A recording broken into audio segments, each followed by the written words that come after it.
Drinking my smoothie, my morning smooth.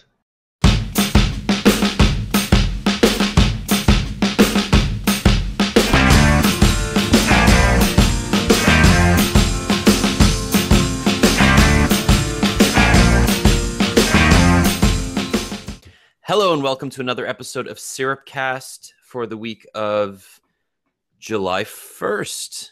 Well, it's the week of June 30th, but who's counting? Happy Canada Day. Woo! Very, very happy Canada Day. How old are we now? We are Old as dirt. just the oldest. I don't even want to know. In phone years, like a lot. Yeah. We're 777 in phone years. As always, I'm joined by Douglas Soltis, who is rocking a very similar shirt color to me. How are you, sir? I'm sad, man. Why are you sad, buddy? The Amir Johnson era is over in Toronto. Well, it was about time. Whoa! I like Amir. I do. Everybody likes but Amir. the Amari Carroll era is just starting. So I got no problem with that. I'm just saying. I'm okay with what's going on in the NBA right now. I mean, what's interesting is the salary cap has skyrocketed, which means that guys like Anthony Davis are getting $140 million for, 5-6 years? Like just extraordinary numbers.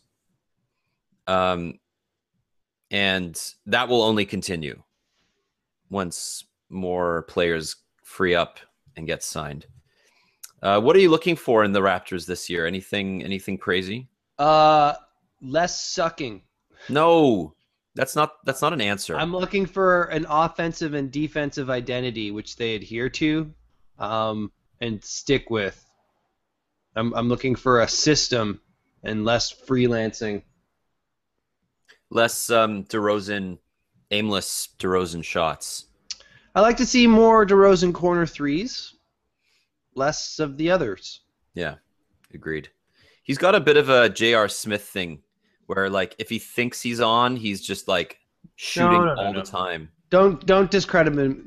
Don't Smith shame him. Smith just does that stuff. They actually asked DeMar to be like, hey, DeMar, go take 25 shots a night. And, yeah, sure, turnaround jumper. Like, it's up to the team to... Like, Lou Williams came on that team, and then they all adopted a Lou Williams two girlfriends mentality, which just doesn't work as a complete system in today's NBA. But I don't know. I think I have hopes. They're looking to sign Wesley Matthews as well, and if he comes back from his Achilles, that could be an interesting team of shooters who can actually shoot. What happens now that Lowry is like the main point guard? Now that Vasquez is out, who's going to take over that bench point guard role? Well, we drafted that kid, who will probably play some minutes, but as a season backup, they might actually sign someone, or like it depends on if they're going to use Lou Williams' cap hold space to get another player or just re-sign Lou Williams. But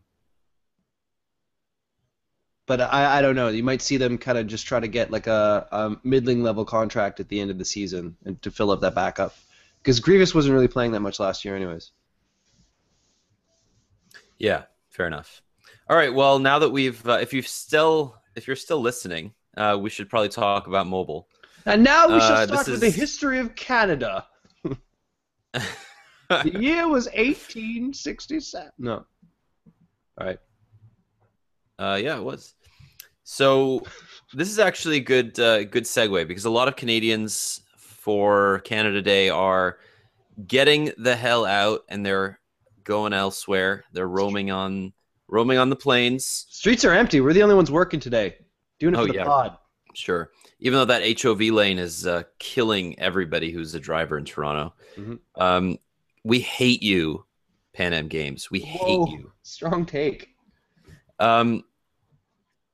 Let's talk a little bit about roaming. So we got a few people together this week to do a roaming guide and an app guide, and we're going to be doing an unlocked phone guide because roaming is a big part of summer travel, and there's nothing worse than not knowing whether your phone's going to work in a place or how much you're going to spend when you do want to use your phone in a place. So right now, roaming is improving in Canada. Every carrier has sort of adopted this roaming is the next battlefield mentality. Rogers began with Roam Like Home last summer. They or last fall rather, they started doing a $5 a day plan in the US when you're on a share everything plan. They added a Europe version of that for $10 a day, which you actually used recently in London. Tell us how that went.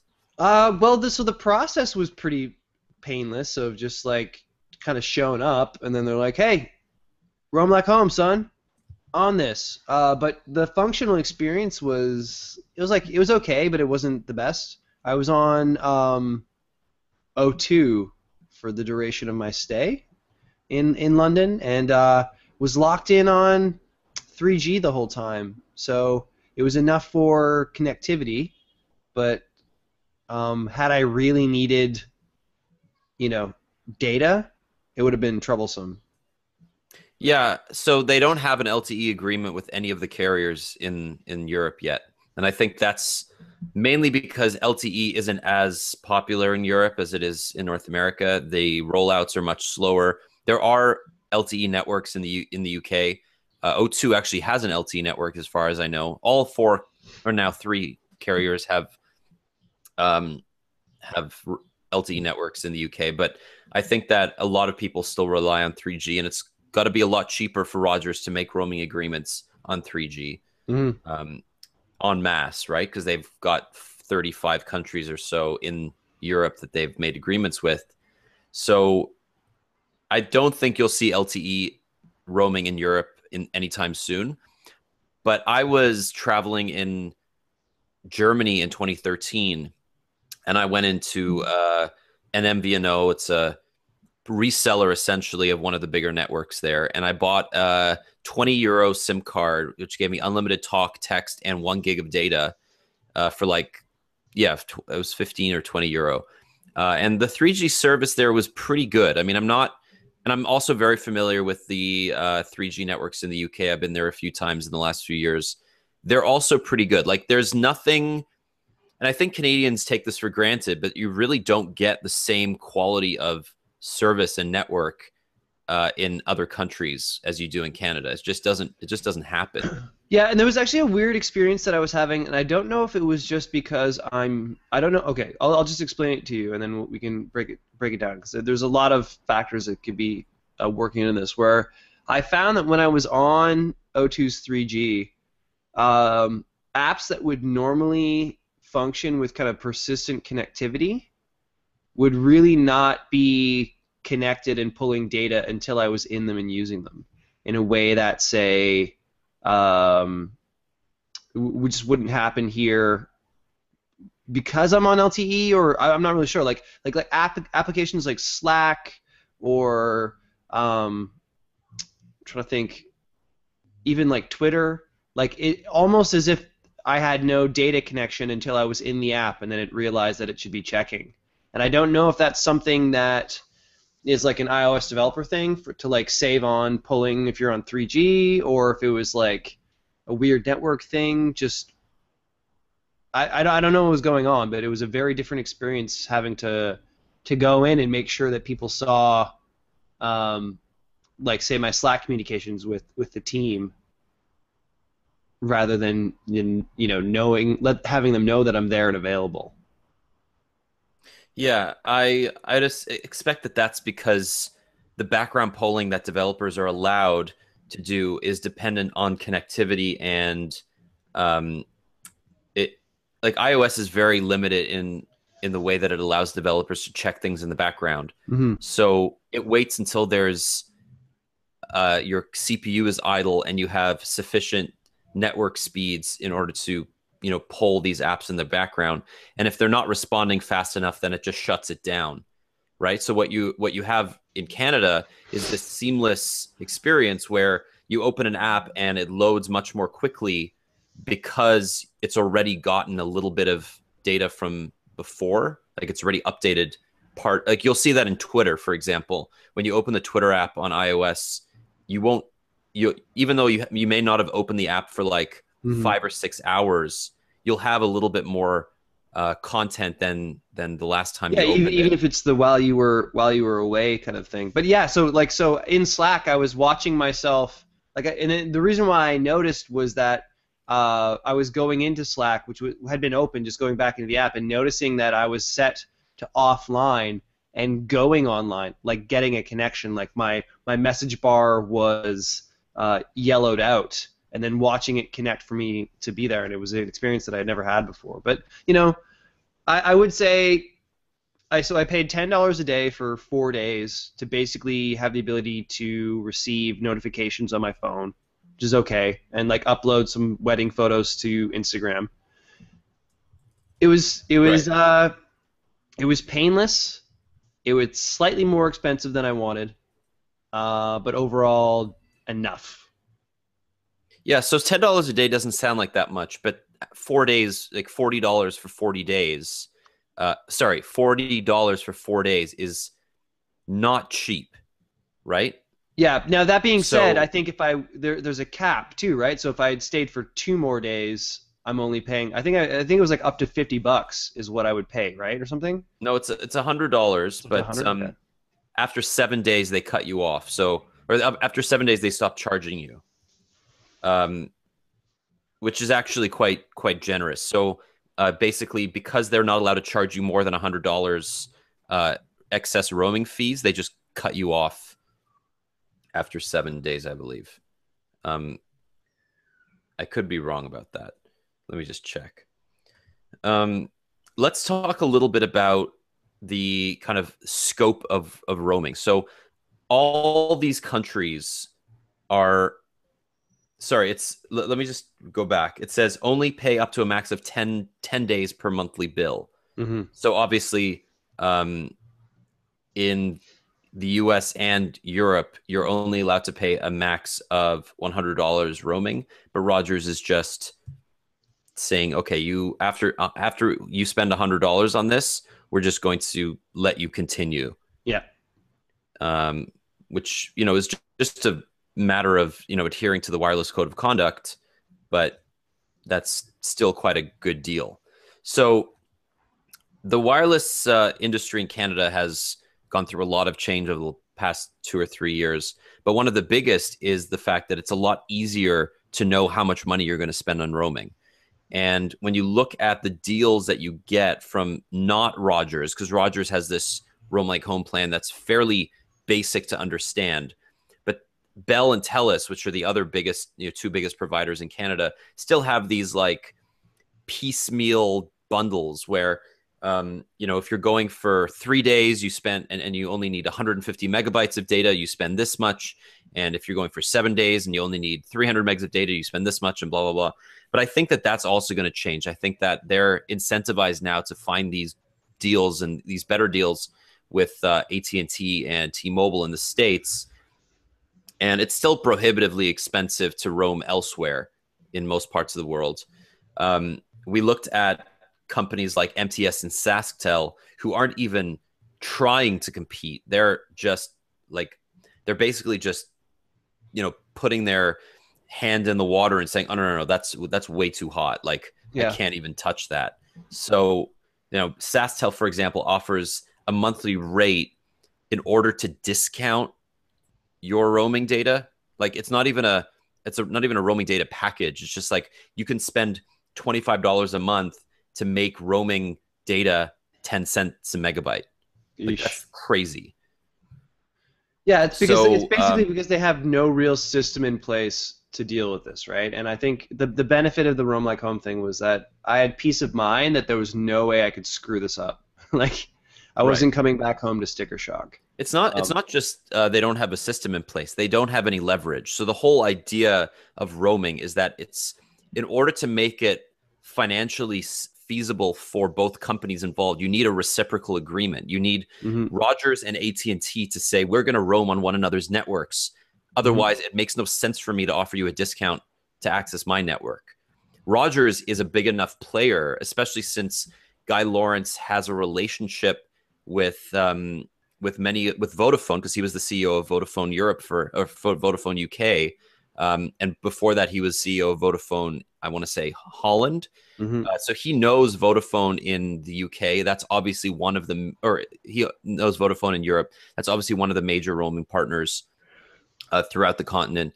Rogers and AT&T have had a long-standing relationship going back to the late 90s when AT&T was actually a player in wireless in Canada before Rogers bought out its remaining share.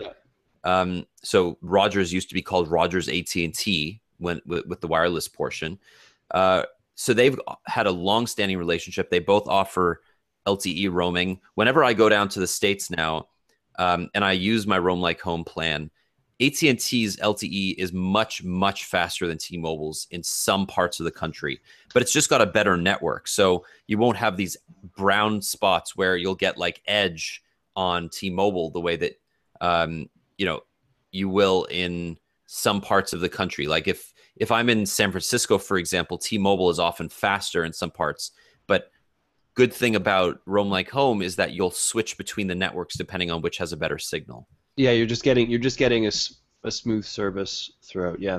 Well, so I'll be in New York in 2 weeks, so I'll get to try the U.S. component of Roam Like Home. Right. Hopefully, I'll have. And why are you going to be in New York for the next? Are you allowed to say? Yeah, there's a BlackBerry security event. People are Right. showing Okay. up. BlackBerry security. So yeah, BlackBerry is holding its annual security conference. John Chen is going to be speaking there. A summit. It's going to be interesting. You've been to that before, right? Not the New York one. I didn't go last year. I think you went last year. I didn't go to the security one. I went to the classic launch in New York, which was in December. It was like 2 days before Christmas. Good times. Oh, I think I couldn't go to the previous one because I had my passport stolen. Yeah. Talking about roaming, you will need a passport to go to most of these countries. But not a passport. So, but not a BlackBerry passport, even though it's the same size as that's been drilled into our heads. The other place, the other pretty good deal that you can get on for U.S. roaming is Win Mobile. Now, Win Mobile offers a $15 a month unlimited U.S. roaming data package along with its regular plans. Or if you spend $50 a month, it comes included in the plan. But it's not really unlimited. It's unlimited the way that T-Mobile offers unlimited. Yeah. Which throttles you after a certain amount of data. So after 1 gigabyte of roaming data per billing cycle, then you get throttled down to 256K, which is essentially edge. So you're not going to be able to use more than 1 gig without like suffering, because 256K after you've gotten used to like 20-30 megabits is a huge drop. Yeah, and that's an interesting thing because in one sense I was like, well, a gig gets you by, but then I don't want to have to be calorie for a counting month, while I'm there, right? Pretty good. What's that? I don't want to be calorie counting when I'm there. I don't want to be like actively thinking about, oh, did I use too much? Did I,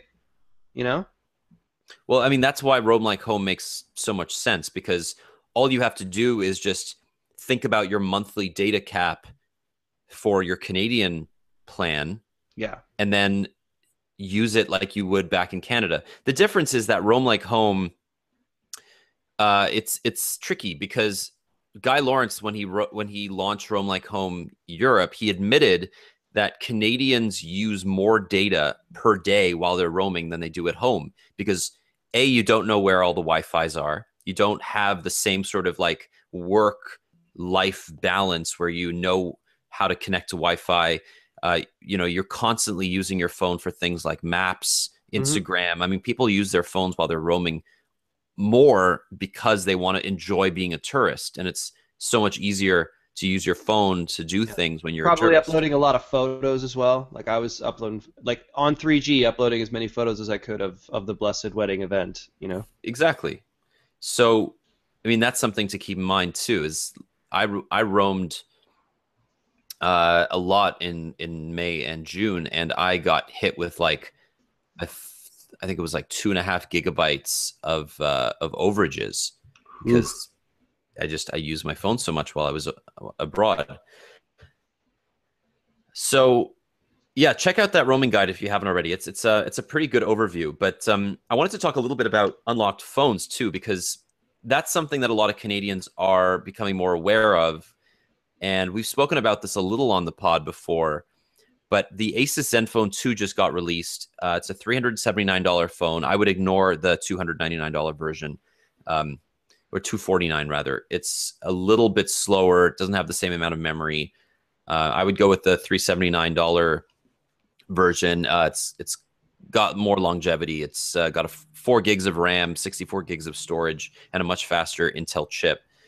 But this is one of the first unlocked devices that is it's basically being sold through a number of different computer vendors. So you can buy it through Canada Computers, NCIX, Memory Express, and London Drugs, I believe, in the West. And it's a great phone. I mean, for that price, you get a really good screen, excellent battery life, a decent camera, great performance, an Android build that is okay, but nothing to write home about. But mostly, it's just a version of what you would get on it's a facsimile of what you would get on a much more expensive phone, but one that you can live with. And I really appreciate that when you're used to spending, so much money on contract for a phone. Here's a device that you can buy unlocked, take to any carrier you want. It'll work on Wind, Bell, Rogers, whatever carrier you're going to, and you'll get $20 a month off your plan if you get a share plan on any of the big 3 carriers. So what's that mid-range caveat that we see with phones of this type? Like what's the sacrifice? Yeah, the major sacrifice is bloatware. I mean, it's really just full of crap. Like there's an antivirus app that just scans everything you download and everything you install, but it's not necessary because Google does a good job on its own. You basically get a middling camera from like 2014 quality. Not great, but so far behind the Galaxy S6 and LG G4 that it's not even close.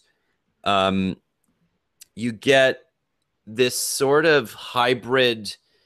I mean, Lollipop made it a lot easier for OEMs to create good Android experiences while keeping it like unique. But Asus really just they just make it ugly, and I really don't like the Zenfone UI. But when I look at the performance, it just strikes me that most people will ignore this stuff. Most people will just use it and enjoy it and get over it. And if they want to customize their phone, if they want to delve deep and disable some of the bloatware, they can do that. And, I looked at the number of apps that Asus pre-installs, like its own apps, Notes and Calendar and all this stuff. They're actually pretty good. I mean, I'm not going to go out of my way to say that they're better than the Google versions, but if you're okay having the icons there, you can pretty safely ignore the bloatware. It's not going to get in your way most of the time. So I think it does a pretty good job. So it's a decent enough phone for someone who doesn't know enough to care about optimizing, but if you do want to, you can get a cheap phone and squeeze out the naughty bits. Yeah, I mean, you can basically, and the thing about Asus is that it's an enthusiast brand. So my understanding, and from what I've read in the comments, a lot of the people buying the Asus Zenfone 2 are the kind of astute Android deal hounds that really go after these sorts of products. They live on the red flag deal forums. They know every discount of every phone, every piece of tech out there, and they look at this phone as like the holy grail of what's possible in 2015 Android world, where, a Galaxy S6 is almost $300 on contract, and it's an $800 phone, where you're getting a really good experience for, a third of that. So Yeah, like the to me, I mean, baseline keeps that's, improving. yeah. And my only concern here is Asus doesn't have a great track record of keeping their phones updated. Mm. So the phone, which is on Android 5.0, may stay on 5.0 way longer than, your Galaxy S6 or LG G4. If you're okay with that, then it's a great buy. The other phone that isn't unlocked but is a device to look at, and you can unlock it for relatively cheap, is the Alcatel One Touch Idol 3. Now, I've done a pretty extensive review on both of these, and I'd like to, they're similar pricing. It's $0 on a 2-year term at Bell, Telus, and Videotron. It's $350 outright. You can unlock it for like $15 if you want. So you do have to go that extra step because you can't buy it unlocked in Canada. But I like this phone a lot. I think that Alcatel brings a lot to the table here. It's not quite as fast in terms of synthetic benchmarks as the Asus Zenfone 2, but I like the screen better. I like the build of Android better. The camera is slightly better. The front-facing speakers are much louder and clearer. And I just think it's less full of crap. If you It's want like a a little bit cleaner of a Android cleaner. experience, Yeah. this is a good phone to go with. So would that be if you're Captain Red Flag deal here? Is that the phone you're going with? See, the thing is, Alcatel loves carriers, and I've spoken to Steve Sestili, who's the general manager for North America, and he says that to him, getting these even though they're selling the Alcatel One Touch Idol 3 in the US on Amazon unlocked, it's more important for them to get these carrier relationships because most people, despite our hardcore user base knowing about unlocked devices, most people still buy their phones at carriers, right? Yeah. And Alcatel has actually done a lot to lower the average price of Android phones in Canada by offering pretty good experiences at, half the cost of a high-end Android phone. So to him, having that relationship with Bell and Telus is way more important than offering the phone unlocked on Amazon, for example.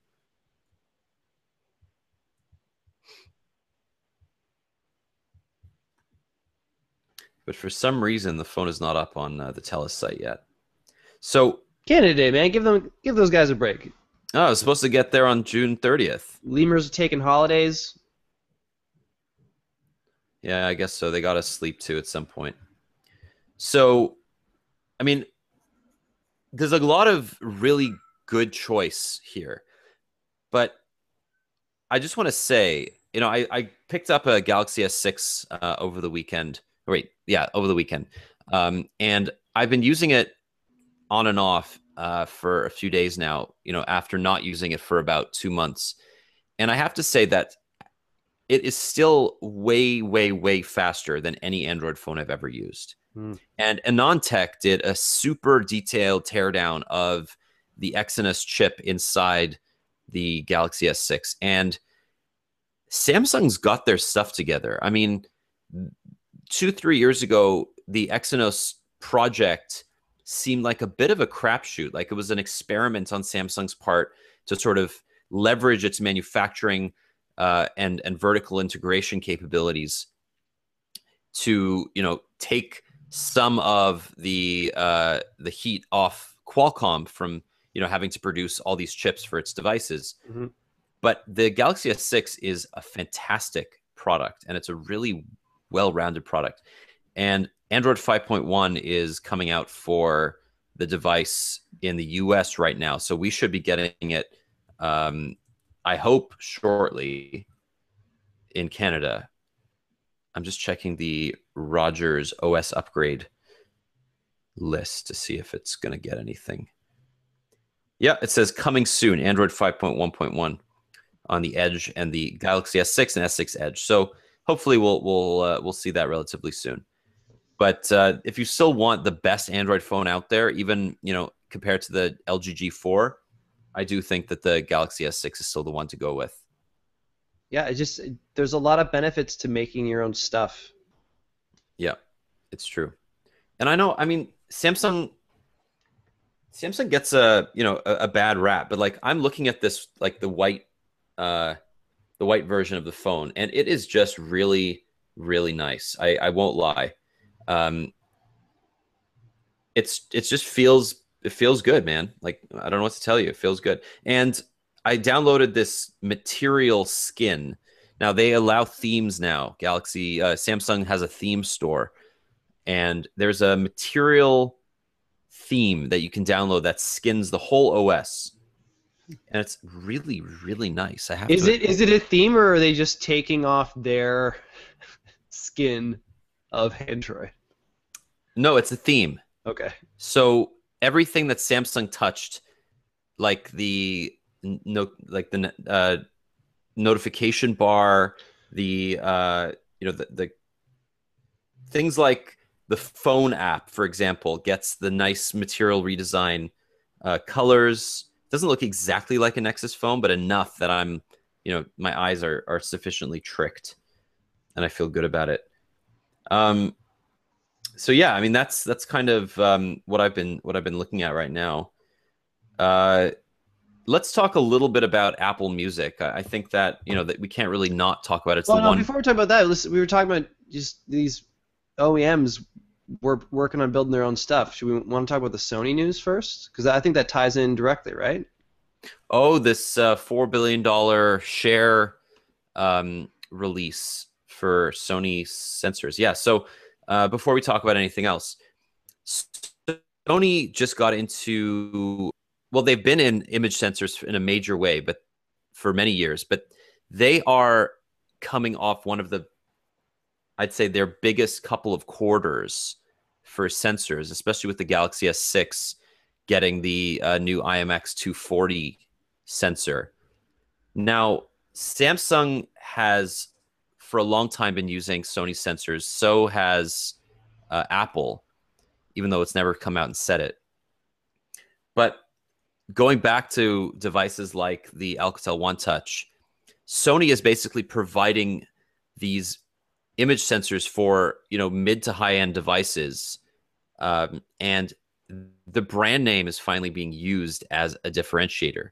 So before, Sony would put its sensors in its own phones, and of course it would advertise that it had the best sensors. But we have companies like Alcatel One Touch being like, hey, our phone has a Sony IMX sensor in it, as a way to say, we are actually, this is an improvement over your phone because Sony's here and it's a brand. It's like they're finally getting that Walkman-like recognition again. Yeah, it's funny. It speaks to that core Sony identity of like, we built this super fanciful thing. Yeah. So Sony has had a couple hard years. I mean, the PS4 has been doing fairly well, but its mobile division is basically in the dumps. And it wouldn't be surprising if in the next couple of years they stop selling phones altogether and start becoming that component company that it began as. I mean, Sony has to cut its losses at some point, and they are not making money on mobile. They just aren't. Well, they're not making money on a lot of things, and I think it speaks to their overall need to decide, what end-facing consumer products are they really invested in making, and which ones can they give up? Because it takes a lot to make a consumer electronics like they're an old school consumer electronics company. They have a division working on toasters and stuff, like the Sony toaster. Using their proprietary bread technology. Right. But I'm not sure how many of these consumer products they actually want to buy, and I'm not, or want to produce, and I'm not sure, how many of them people actually want to buy. Certainly, the phones have not been a hot commodity, and you can blame that on a lot of things, like the weird branding, the lack of marketing. You're a fairly big fan of the compact, though, right? I'm a big fan of all the Sony phones. I think that they do a great job. They are very careful with their updates, and that's been a problem for the company. It's something that really makes no sense from an end user perspective. You know, that the Xperia Z that was announced in January 2013, you know, hasn't really been updated very much. I mean, Mm-hmm. you know, you look at this, the Xperia Z3 Plus, which in Japan is the Z4. That's, you know, we've had the Z, the Z1, the Z2, the Z3, now the Z3 Plus, and for all intents and purposes, they are nearly identical looking. Mm-hmm. Um, you know, small, very, very minor iterations on that original idea. And you can argue that that's what the iPhone's been doing successfully for 7 years. But the problem is that they don't have that branding to actually work from. I mean, the Xperia line is not an iPhone. It's not a Galaxy. It's an Xperia. I can speak to a pretty like personal experience. The difference between an iPhone 5 and an iPhone 6 is, while the core experience remains the same, like the detailed articulation of that is quite different. Like Oh, I know. with these Sony I'm not phones, you literally can't tell, like you physically can't identify a difference between the phones. And again, that's like a really traditional consumer electronics and a very Sony type thing. If you think of like camera Sony used to make, you have this lineup of cameras where the only distinction was maybe one specific modification that had like a sub branding like formula name to it. And I think phones are enough of a commodity that for them to kind of super commoditize their brand line, like we're just not there yet. People want to feel like, yes, I got the phone with the thing, and it's the best new phone, it's the next big thing. And Sony's approach is like, if it's an Xperia, is an Xperia, and this one's red with a slightly better thing, and this one's blue, but it's, we believe in this overall phone experience. And I think that kind of approach worked in the 90s, and I don't think it works today, and certainly not with where their brand recognition's at and the money that they're willing to spend promoting these things. Yeah, I will agree with you that they're similar. I mean, if you put an Xperia Z1 next to a Z3, which is about a year and a half between them in terms of release dates, or a year between them, they're very different. I mean, the Xperia Z3 is much more compact. It's got a much better screen. It feels a little bit more like a modern device. The Xperia Z1 was chunky. It had those like ugly flaps on it. That being said, you're right. I mean, the changes aren't big enough for most consumers to go, oh, well, I need that new version.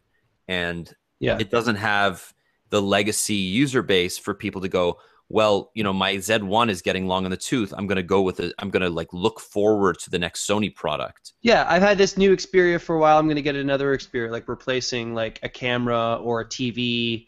Like, oh, my Veo, I need a new one. It's been a few years. I'm just going to get the new one. Like, it's a little bit more of a civilized approach than how we currently look at phones, where we really judge by like the version model. Rather than just the brand. Like, Sony wants you to say, oh, what phone do you have? I have an Xperia, and I got it 2 years ago. But it's just not how people buy phones right now. Or maybe it's not how carriers push phone sales, which is why they're having a hard time. Like, all of this was really different when Sony had their own stores where they could just pump out their own lines of products, right? So, I mean, it's interesting you say that, because so Sony sold off its Vio line. It no longer makes laptops. It spun off its Bravia line of televisions. So Sony still makes TVs, but they are no longer manufacturing them. I think they're just branding them. Mm-hmm. It's gotten out of retail in Canada. I think mostly in the US as well.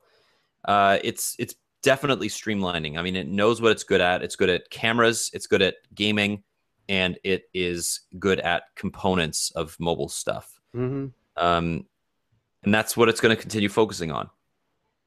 That said, what I think you're alluding to is this sort of MacBook-like marketing approach, where you buy a MacBook Pro, for example, and you bought it in 2011, and it's the late 2011 version, and then you Yeah. upgrade it in 2013, and you get a MacBook Pro that looks pretty much exactly the same, but it's the 2013 version, and it gets an annual update, and it looks the same. It functions very similarly because even though there's a faster processor and a slightly better screen, you're still getting that core MacBook Yeah. experience. It's something that Apple's tried to do a little bit with the iPad. But that's where you're seeing the tension, and that's honestly that's how laptops have always been, right? But there's this weird tension, like the mobile cycle is a little bit different than the other consumer electronic cycles. So we've had like, we have numbers beside our phones rather than just saying, yeah, it's the MacBook Air. Just like I got it last year, I got it this year. It's yeah, the commodity cycle's a little faster, or had Totally. been. The And innovation why had is been. that? Well, because I think it's the newer category compared to us having 20 years of laptops, where I'm sure well, even then, just the cycle of technology, for the first 4 or 5 years of smartphones, when they were cresting away from just mobile phones, each phone was radically different and could bring a significant improvement or reinterpretation of what a smartphone could be. And now we're pretty much set. That beautiful, Galaxy S6 phone you're holding up looks a lot like some of the other phones that I could hold up. We've kind of locked in a phone, and in much the same way we've locked in what a laptop is, and it's really just like, can we make this thinner, sleeker? But we know what a laptop does. So I'm aware of that, and I think a lot of consumers are aware of that. The reason the phones are so branded is because they rely on carriers to sell them. And you can't rely on these carriers to successfully differentiate the nuances of a product cycle if they're just called, iPhone 2015 or iPhone 2016, right?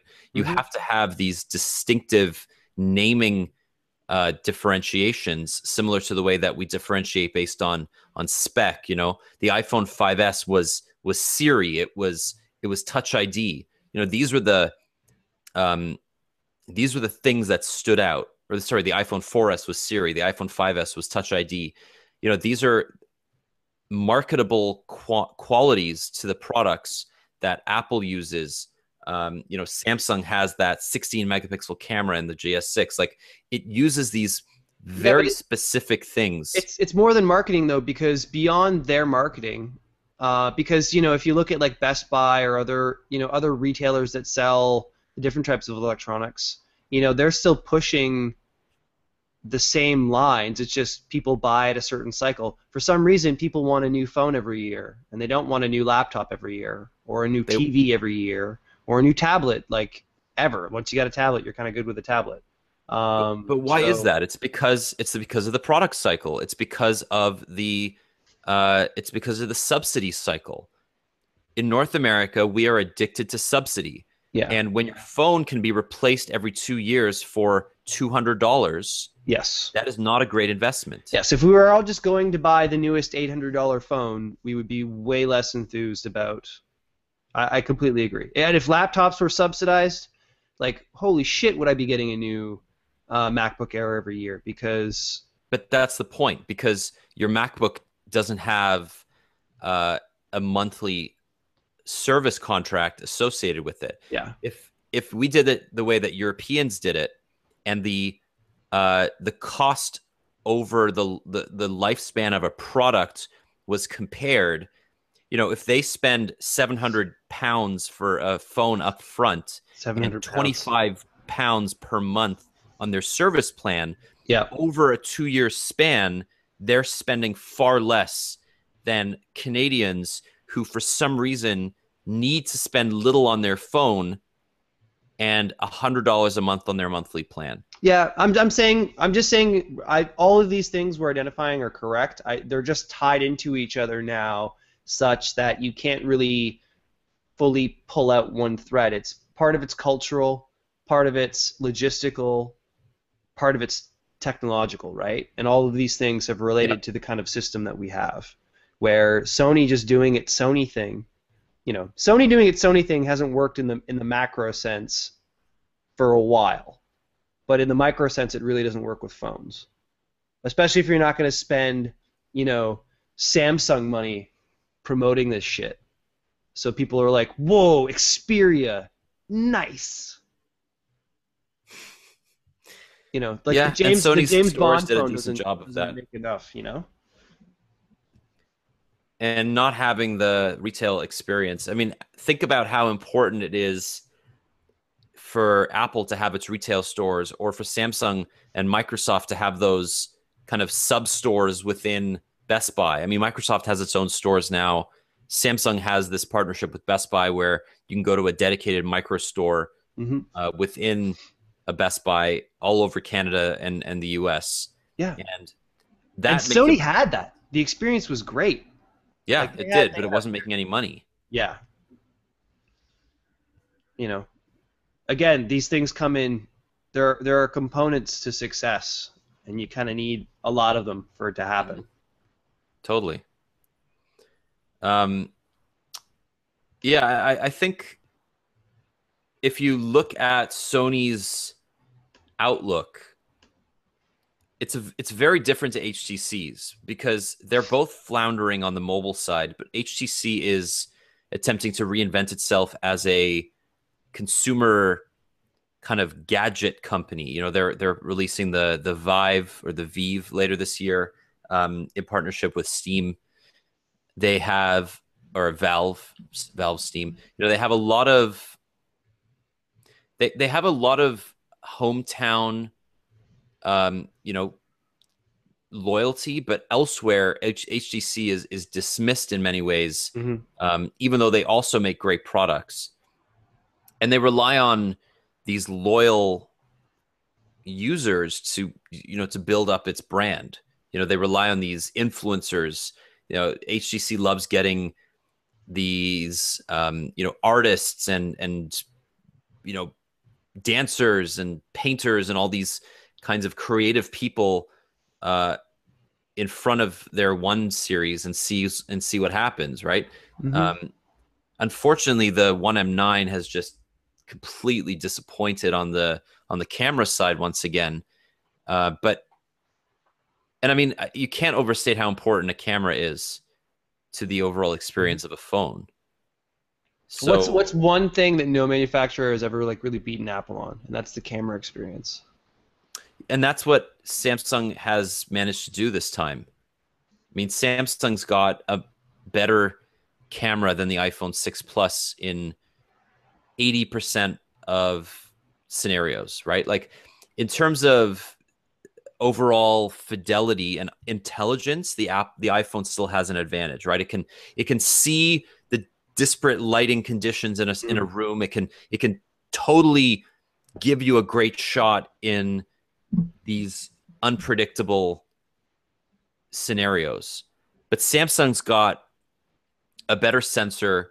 It's got a better, sharper, faster lens, and it's got IQ that's almost as good as the iPhone now.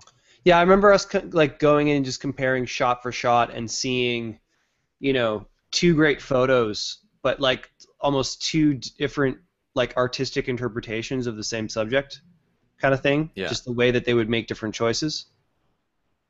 Well, the other thing is that Samsung and LG and a bunch of other Android manufacturers, they have a 16:9, default aspect ratio, which is very different to what traditional photos have looked like. I mean, the widescreen photo revolution is great for sharing because that means you turn your phone over to landscape and you see the shot as it was taken.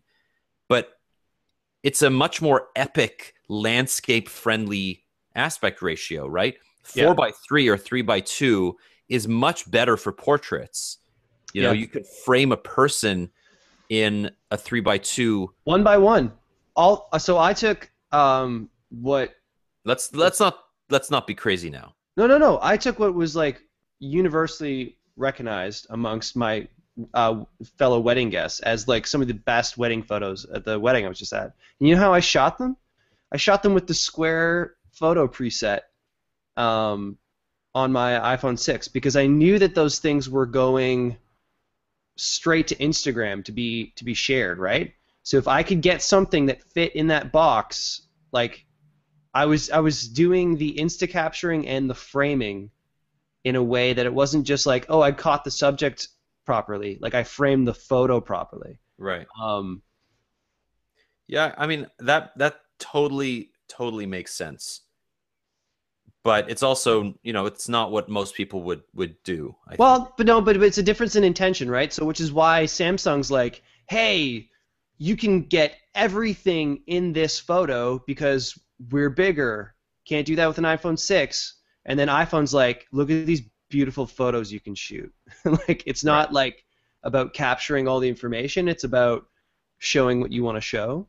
And again, it's those different types of companies with different types of intentions and cultures and things like that, right? But HTC's got a, you know, They have a very difficult future ahead of them because they just don't have the buying power to get the best components. I mean, the fact that they had to go with a Toshiba sensor in the 1M9 speaks to the fact that they really don't have the same leverage as a Samsung or an Apple. yeah. And they never will. So they have to figure out, okay, now what can we do on the software side with inferior hardware? And they've done a great job of actually creating one of the best hardware experiences or software experiences on an Android phone. But those Yeah. don't quite match up. So, Yeah, like whatever design considerations and compromises that Samsung and Sony are making as limited by the laws of physics, they're generally starting with the best possible components that they can buy, right? So for a company like HTC to be additionally hamstrung by, well, we couldn't do a purchase order for enough of this CPU or this sensor, so we're gonna have to use this one, and then let's play around with this other stuff to somehow make it compelling, you know? Yeah. Let's make the heaviest phone in the world. That'll be our. That could be a differentiator. We can make the most robust phone in the world. We can replace our hammer. Well, hey, actually, you know what? I recently used the 1M8, just checking out the Android 5.0 update that recently came out for it, and like it was still really good to use. Like the 1M8 was still really good to use. Totally. 1M9 is a great phone to use. I really enjoy it. It's just hamstrung by its camera. Just hamstrung. So it's got a groin injury. Speaking of hamstrung, are you gonna try and sell me on Apple Music now? Is this the point of the podcast we've come to? No, I'm not. I mean, I've actually I have a lot of mixed feelings about Apple Music. I'm traditionally I've been a diehard Rdio fan. I have not really warmed to Spotify the way that most Canadians have, largely because I started using Rdio the day it came out in Canada, which was a good year to a year and a half before Spotify was even, a name that anybody in Canada knew. Yeah, Spotify took its sweet ass time coming to Canada. And I mean, they're here now and they're making a splash and they're sponsoring stuff and whatever. But I think that Rdio is probably the benchmark that streaming music services need to work on to establish themselves. Now, Apple's come in and they've created a very slick experience that offers pretty much everything, right? So if you had an existing iCloud or iTunes Music account, you have all your music there already. So anything that you've uploaded to iTunes Match, anything that you've got on your computer locally, when you sign up for Apple Music, it asks you to switch on iCloud Music Library, and what it'll do is it'll match all of your music on your computer with their own iTunes catalog, and it'll allow you then, instead of having to manually move all these MP3s to different devices, it'll just start offering them to you to download in the cloud, right? That right off, I mean, Chris Welch at The Verge wrote a really good article about this is a really bad experience for people who keep these perfectly manicured collections of music, right? The people who care about the difference between a Beatles mono and a Beatles stereo edition. And Apple has just, they've tried to match these albums with their equivalents on the web or in the cloud, but they often don't do that correctly. So you may turn on iCloud Music Library and have a bunch of incorrect album art, a bunch of, you know, misplaced files. It may match only some parts of an album.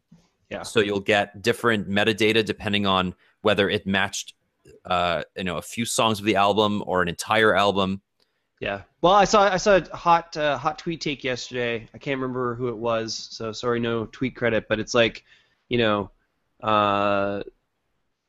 music blends the brilliance of the iTunes software design with Apple's strengths in cloud services.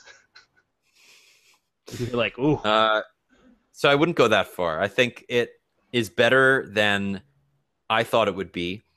The design is, a lot of the design is actually taken directly from Beats. So I think it, you know, Beats was a relatively good design on the iPhone, and it's stayed that way here. So, you know, you open the app and you go to my there's a For You tab that offers curated recommendations on what you may want to listen to. So it has all these great playlists. Kanye West's Penthouse Mix, which doesn't have a lot of hip hop on it. It actually is it has The Killers, Nine Inch Nails, Radiohead, Modest Mouse, Coldplay, Florence and the Machine, Fiona Apple, Depeche Mode, and Daft Punk. So, I mean, that's a pretty interesting mix, right? Mm-hmm. They have all these celebrities, artists, building these playlists. They have over 300 people on staff building playlists. They have some really great handmade content here. Oh yeah, like what is that? I saw St. Vincent was making mixtapes for like 11-year-olds on Beats Radio 1 and stuff like that. Yeah, so Josh Homme from, or Hame or Home or Hom or whatever from what's his Eagles of Death Metal, and why can't I think of the name? Yeah. Anyway, he is hosting a radio show, and his playlists are like grungy and dirty and awesome and totally random. St. Vincent is also hosting a radio show. Hers are a little bit more mainstream, but equally interesting. And they're going to have a bunch of these artists hosting shows. And then after the show, they'll post the playlist every day, which is super cool. Yep. And it's this weird thing, like everyone's making jokes about, like, oh, hey, look at Apple creating this newfound thing where everyone listens to the same music at every time. But, like, in a 21st century world where, like, everything is so fractured, to have these communal global experiences is fucking dope. Like, that is an achievement, and it's one only a company kind of the size of Apple can push people towards. We're like, yeah, we'll get you doing a radio show that the world will actually listen to. The thing that I guess have an issue with, and I guess I'm going to try the free trial, but Apple's problem here is merging its success as a MP3 retailer with the new streaming reality. And I kind of don't want this, like when I install it, for it to touch my iTunes library in any way. I've never done the cloud match thing because I don't want to end up listening to like lower grade versions of, like when I rip a CD, I rip it hard. I don't go like lower quality. At the end of the day, I don't want to give up the ownership of my musical inventory. So I think if I'm going to use this, it's just going to be for. I'm not going to have it try and be the amalgam of my music that I've purchased and music that I just want to stream. Does that make sense? Yeah, you don't have to do that. I mean, you don't have to sign up for iCloud Music Library at all. And you can also differentiate between the music that you've stored on the cloud and the stuff that you are streaming and downloading for offline listening later on Apple Music. So you can ignore your MP3 collection completely and start from scratch, which I like. It's probably going to be a little bit confusing for first-time users, especially if you have this iTunes collection that hasn't been updated since 2007, Totally. like me. But I want to go back to Beats One because I love it and I hate it. On the one hand, I love it because it's introduced me to a bunch of new artists already that I really dig. The DJs are really interesting. They're a little bit over the top. It's like worldwide, always on, baby, yeah, go. Yeah, it's a bit like listening. It's very much like terrestrial. It's like BBC Three. It's like very, very much like terrestrial hip hop British radio. But that's also very popular, though, right? It's huge, and I love it. I just haven't listened to that for a long time. It goes back to like my SyrupCast days. Yeah, one thing we were talking about in the office on Tuesday, though, but they're still, when you're listening to Beats One or whatever, they're throwing in those little interstitials that interrupt the music, right? Or play over top the music so that they can't rip the audio. Yeah. Not that you can't rip the audio. It's just that that's kind of how they have done it forever on online. Internet radio has always had those station interstitials. Yeah. And I mean, a lot of the early kind of internet hip hop mixes would have the DJs coming over on top of the songs, being like, DJ Premier presents. Yeah. It's like that's how they're that's the stamp. Dub step. Right. But at the same time, they only play clean music, because it's a 24-hour station. So there's no after 9 p.m. Have not. So I've seen some people complain that unclean versions of, say, the newest Rihanna single have somehow shown up. Yeah, I just listened to the Rihanna single on Beats One just a couple hours ago, and they say the word bitch, they'll say the word ass. But they won't say they won't swear. They won't have the F word. They won't have the S word or the N word. And I mean, I think that's probably best in the long run to keep it family friendly. But I listened to Juicy by Biggie Smalls on Beats One, and the clean version just does not have the same impact. It's but you're listening. But if you want to listen to the actual version, then listen to it. Not on Beats. Listen to it on the. No. That's not the point, man. The point is that I want to not have to change the station. I want to be able to just listen to Beats One. But maybe they'll eventually do an explicit version. But at the end of the day, they did just create a giant family-friendly global radio station. Yeah, I mean, right now that's the way it's got to be. If there's only one station. Yeah, it's like man, CBC Radio 3 doesn't play that dope. I mean, it's also that I love. It's also about the fact that they incorporate all of these different genres into the same programs. Is what makes it so compelling to me. To hear a dubstep track next to a garage track, next to a grunge track, next to an indie track is, to me, really interesting if it's done the right way. And Zane Lowe seems to be somebody who just loves music and really likes to put on stuff that people don't know. Yeah, and that's that cultural element that they kind of bought with Beats, and that Apple has traditionally had, that they can leverage in a way that like Samsung Music would not have this cachet, right? Well, it wouldn't have that ability to get thousands of people listening to the same thing at one time. Yeah. And what's interesting to me is that SyrupCast has been doing this for years, but their listenership has declined a lot in the last 10 years. There's no one company that can use one service to get everybody listening to one radio station at the same time. It just won't happen. So Apple has that advantage.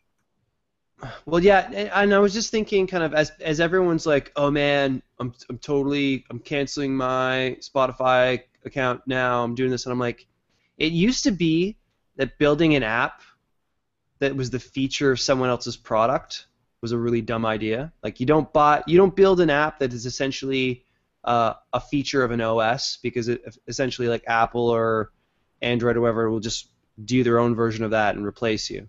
It's now at the point where you don't make a service that is the feature of someone else's platform. Because like only a company the size of Apple could do like essentially the digital streaming radio music conglomerate that everyone's going to now use, and all the targeted people who could have done like one piece of that. But because people don't want like, oh, I want a streaming service, I want this. They want a music experience service, right? And if Apple can provide all of that, then that's the one that people are going to sign up for. I mean, Spotify has a big head start, and we can't discount that. How big? Like, what are we talking about in terms of numbers? Well, they have 75 million users. They have 20 million paid users. Apple will eclipse that. They probably already have eclipsed that just by signing people up to the 3-month free trial. But I'm talking about the infrastructure. I'm talking about, Apple has this iTunes, mega brand, right? Everybody knows iTunes, but very few people still buy music on iTunes, right? Yeah. And I don't mean very few as in like only a few thousand. I mean millions of people buy music from iTunes, but generally the industry has been declining in the last few years. Downloads has been like paid music downloads declined in 2014 for the first time, I think, since the iTunes Store was made available.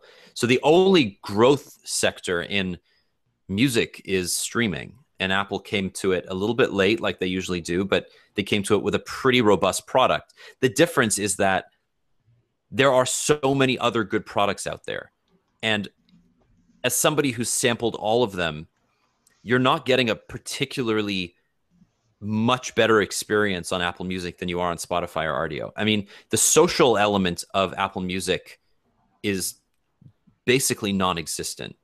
And to me, the social element on Rdio, the ability to read reader reviews, the ability to follow my friends. Because like at the end of the day, okay, you're talking about one specific component of the whole, but you just said like whatever lead Spotify had might be totally subsumed by Apple in the first quarter of it having this thing released, right? So then what does it really mean to have a lead or to be there first? I think a new user to Apple Music is not a lost user to Spotify. It is if people are like, why am I paying for 2 streaming services? I'm going to go with this one. Right, but the industry is not at capacity yet. We're not at smartphone level saturation here. True. Right?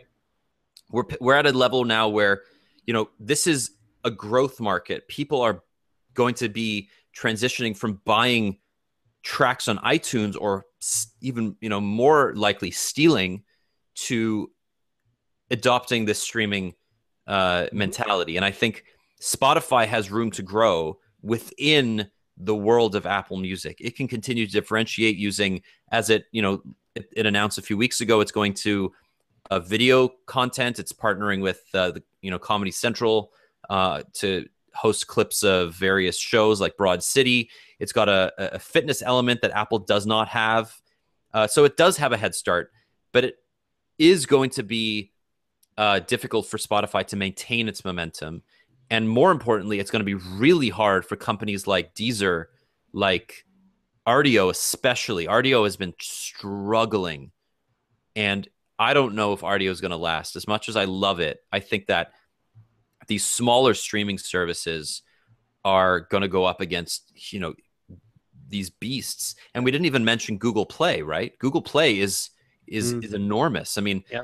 Every time you buy an Android phone, you get a couple of months of free Google streaming, Google Play streaming. Mm-hmm. And no, my girlfriend uses it all the time. She really likes it. Right. So, we'll see. I mean, I'm gonna do a side-by-side comparison between Apple Music and like 3 or 4 other music streaming services to see how they stack up. So, look out for that in the next few days. But this is the beginning of something really great, because I think more people need access to better music more of the time. I'm gonna try it. I'm not gonna promise that I like it, and I'm probably gonna. Well, I mean, there's nothing to lose. You get 3 months for free. Yeah. Do it. I don't know, man. Change is hard. I know, buddy. All right, that's our show for today. Thank you so much for tuning in. If you have any requests for next week, let us know. We're at the beginning of the summer doldrums, so we're looking for ideas, looking for suggestions, comments, criticisms, loves, hates, brothers, sisters. We're all in this together. Rate 5 stars. Worldwide. 5-star worldwide. Let us know which streaming services you use and if you use more than one. And if you can spare a few minutes to give us a review on iTunes, we will be forever grateful. My name is Daniel Bader, at JourneyDan on Twitter. Where can people find you, Douglas? At Tron. That's only one O. TRON. Thank you again for tuning in, and we will see you next week. Bye. Shout out to Amir.